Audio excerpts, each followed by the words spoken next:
বন্ধুরা, আপনারা কি জানেন শ্রীমদ্ ভগবদ্গীতার বর্ণনা নিয়ে অজস্র মানুষ, মহানুভব ও মহান ব্যক্তিত্বগণ কাজ করেছেন।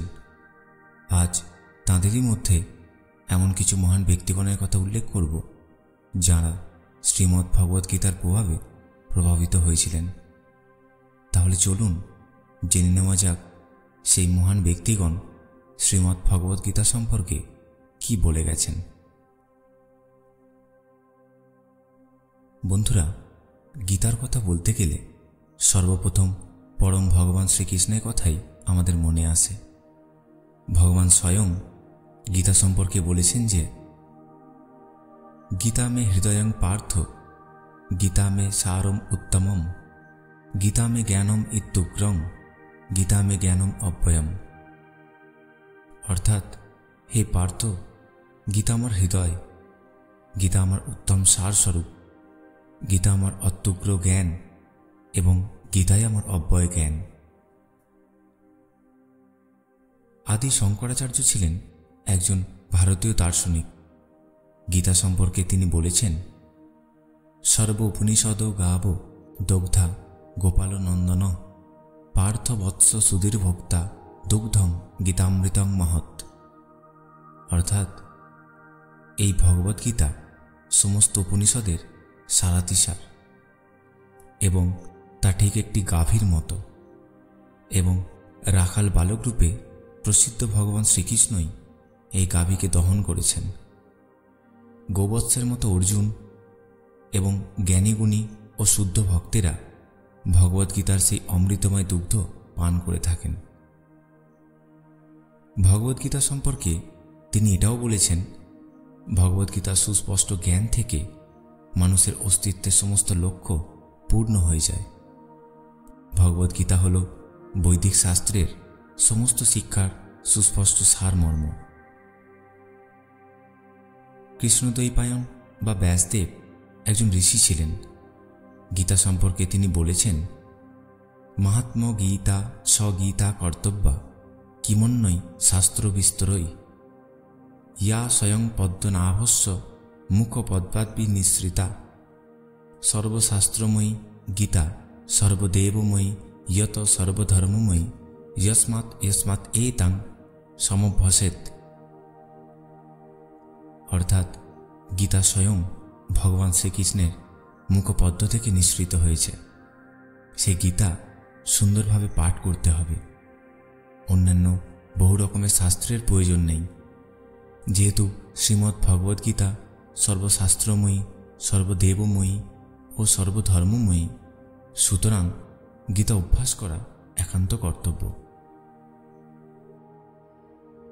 সুত গোস্বামী হলেন একজন পুরাণ সাহিত্যের পদকর্তা। তাঁর মতে গীতা হল মাহাত্ম্যম এতৎ গীতায়া কৃষ্ণ প্রক্তং পুরাতনম, গীতান্তে পঠতে যন্তু যথোক্ত ফল ভাগ ভবেৎ।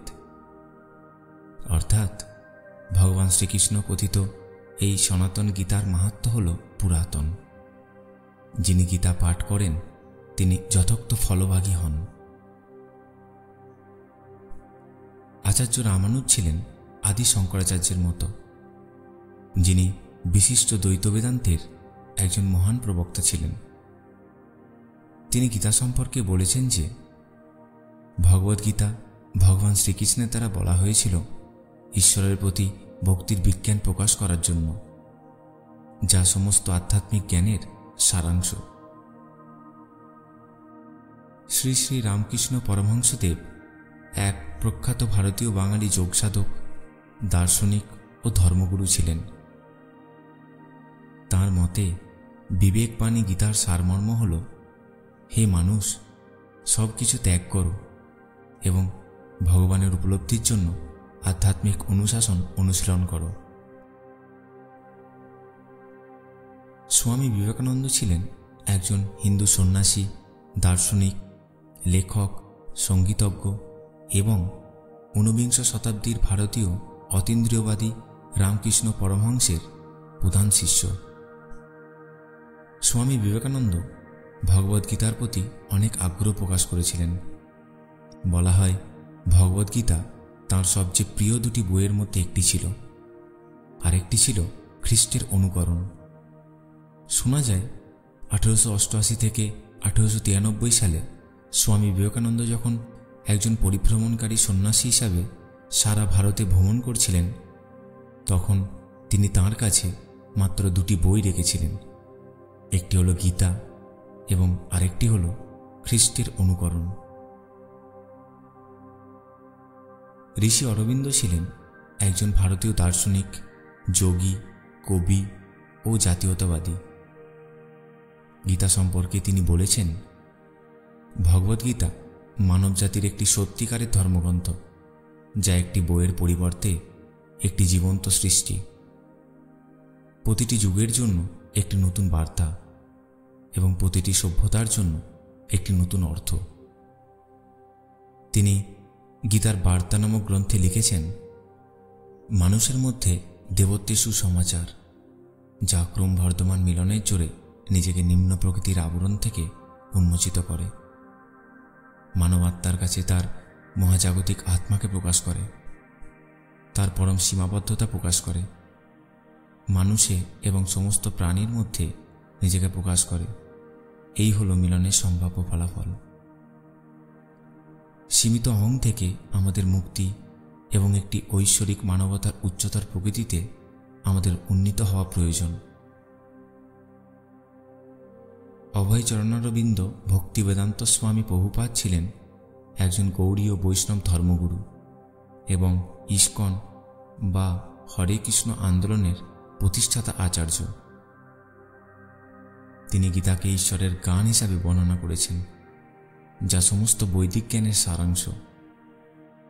তিনি বলেছেন যে গীতা হলো একটি আত্ম উপলব্ধির জন্য ম্যানুয়াল, যা আমাদের প্রকৃত প্রকৃতি এবং ঈশ্বরের সাথে আমাদের সম্পর্ক বুঝতে সাহায্য করতে পারে। মহাত্মা গান্ধী ছিলেন অন্যতম ভারতীয় রাজনীতিবিদ, ভারতের স্বাধীনতা আন্দোলনের অগ্রগামী ব্যক্তিবর্গের মধ্যে একজন এবং প্রভাবশালী আধ্যাত্মিক নেতা। তিনি গীতা সম্পর্কে বলেছেন যে, যখন সন্দেহ আমাকে তাড়িত করে, যখন হতাশা আমাকে মুখের দিকে তাকায় এবং আমি দিগন্তে আসার একটি রশ্মি দেখতে পাই না, তখন আমি ভগবদ্গীতার দিকে ফিরে আসি এবং আমাকে সান্ত্বনা দেওয়ার জন্য একটি শ্লোক খুঁজে পাই এবং আমি অবিলম্বে এর মাঝে হাসতে শুরু করি। অপ্রতিরোধ্য দুঃখে যারা গীতার ধ্যান করে, তারা প্রতিদিন তা থেকে নতুন আনন্দ এবং নতুন অর্থ লাভ করবে। সর্বপল্লী রাধাকৃষ্ণন ছিলেন একজন স্বাধীন ভারতের প্রথম উপরাষ্ট্রপতি ও দ্বিতীয় রাষ্ট্রপতি। তিনি দ্য ভগবদ্গীতা নামক বই ইংরেজিতে অনুবাদ করেছিলেন। পণ্ডিত জওহরলাল নেহরু ছিলেন একজন ভারতীয় প্রথম প্রধানমন্ত্রী। গীতা সম্পর্কে তিনি বলেছিলেন, ভগবদ্গীতা মূলত মানুষের অস্তিত্বের আধ্যাত্মিক ভিত্তি নিয়ে কাজ করে। এটি জীবনের বাধ্যবাধকতা এবং কর্তব্যগুলি পূরণ করার জন্য একটি কর্মের আহ্বান। লর্ড ওয়ারেন হেস্টিং ছিলেন একজন ব্রিটিশ ভারতের প্রথম গভর্নর জেনারেল। তিনি গীতা সম্পর্কে লিখেছেন, আমি গীতাকে উচ্চারণ করতে দ্বিধাবোধ করি না। এটি একটি দুর্দান্ত মৌলিকতা। গীতার যুক্তি এবং কথাবার্তা প্রায় অতুলনীয় এবং মানবজাতির সমস্ত পরিচিত ধর্মগুলির মধ্যে একটি একক ব্যতিক্রম। অ্যানি বেসান্ত হলেন একজন স্বাধীনতা সংগ্রামী। তিনি গীতা সম্পর্কে বলেছেন যে, আধ্যাত্মিক মানুষ নির্জন না হয়েও ঐশ্বরিক জীবনের সাথে মিলিত হতে পারে এবং পার্থিব বিষয়গুলির মধ্যেও নিজেকে বজায় রাখা যেতে পারে। এটি হল মূল শিক্ষার কেন্দ্রীয় শিক্ষা। এপিজে আব্দুল কালাম ছিলেন ভারতের 11তম রাষ্ট্রপতি। তিনি একজন মুসলিম হওয়া সত্ত্বেও ভগবদ্গীতা পাঠ করতেন এবং মন্ত্র পাঠ করতেন। সুনিতা উইলিয়ামস হলেন একজন আমেরিকান মহাকাশচারী, যিনি সবচেয়ে দীর্ঘতম একক স্পেস ফ্লাইটের রেকর্ড করেছিলেন। তিনি বলেন, তাঁর সাথে একজন মহিলা মহাকাশেতে ভগবদ্গীতা এবং উপনিষদের একটি অনুলিপি নিয়ে গিয়েছিলেন এবং তিনি বলেছিলেন, এগুলি হলো আধ্যাত্মিক জিনিস যা নিজের জীবন এবং আপনার চারপাশের জগৎকে প্রতিফলিত করে। তাহলে বন্ধুরা, আজ আমরা সেই মহান ব্যক্তিগণদের সম্পর্কে জানলাম যাঁরা গীতার প্রভাবে প্রভাবিত হয়েছিলেন। বন্ধুরা, এই ভিডিওটি সম্পূর্ণ দেখার পর আপনার ওপর গীতার কতটা প্রভাব পড়ল তা কমেন্ট করে অবশ্যই জানাবেন। ধন্যবাদ।